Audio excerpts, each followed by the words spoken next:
Hello, it's me again. I think my camera's crooked. Is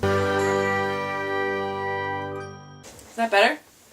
Whatever. I am here with a TBR video for a very exciting readathon that I just found out about over at Hardback Quarters channel.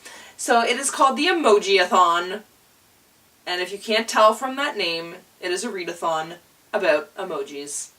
How it works is, it takes place over the entire month of February, which is wonderful because it is less stressful, but still encourages you to read more than you normally would, which is great. And it's also fun because emojis. There are 14 emojis with corresponding challenges, and the point of the readathon, to make it fun and challenging, is to choose at least 4 emoji/challenges to complete. I have 5 books, and let's just tell you what the books are. So the first challenge that I'm completing is the present emoji, which is to read a book that was gifted to you, which I have a bunch of these. I'm gonna go with The Littlest Bigfoot by Jennifer Weiner, because my boyfriend got this for me when I was having a particularly bad day. He got me a bunch of random things, and it really made me smile. He didn't have to get me anything to make me smile. He could have just been him, but part of him is that he gets me random things sometimes. And he also picked this up because he thought it had a really pretty cover. So this, I'm gonna go with this as the gifted one because I feel like this gift is special. It wasn't just for a birthday or for Christmas or anything like that.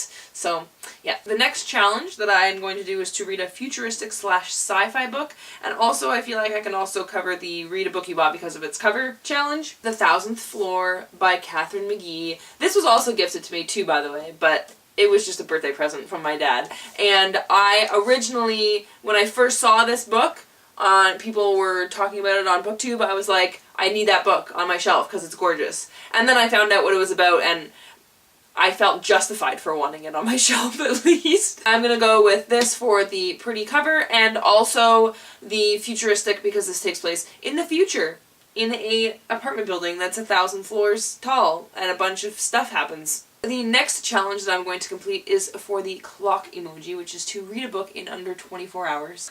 And that is, I'm thinking of Ending Things by Ian Reid, because it's like 200 pages, so I'm sure I can complete that challenge with this one, hopefully.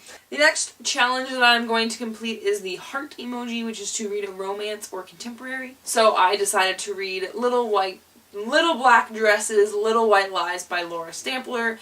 I don't know if there is a romance in this. There probably is, but I'm not sure, but it definitely falls under the contemporary category because it's about a girl who gets a job as a writer of some kind, writing about something she doesn't know about. So anyway, it sounds like a lot of fun. The last challenge I'm going to complete is the baby emoji, which is to read a book that was released in 2016 or 2017. I decided to read Love at First Sight by Josh Sundquist. I've read his other book, which is a memoir, We Should Hang Out Sometime, which was fabulous. So I really hope that I enjoy this. I'm sure I will. I think it's pretty funny too, the books that I picked. Because if you saw one of my previous videos that I recently posted talking about how I've come up with a way to de-stress with my reading, I said that I was going to read, that every other book I was going to read would be an older book that I've had for over 6 months. And all of these books, except for one, are from my most recent haul. Oops.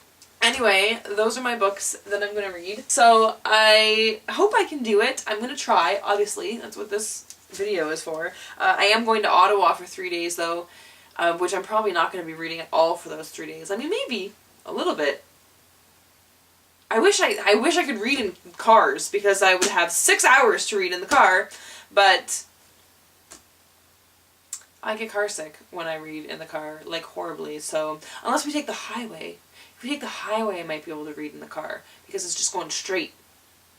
I don't know how we're getting there. But yeah, I'm going to Ottawa. I'm really excited.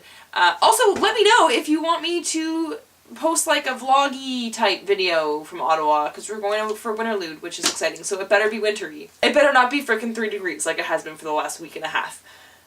We're supposed to go skating and eat maple syrup off snow. I'm not eating maple syrup off slush. That's gross.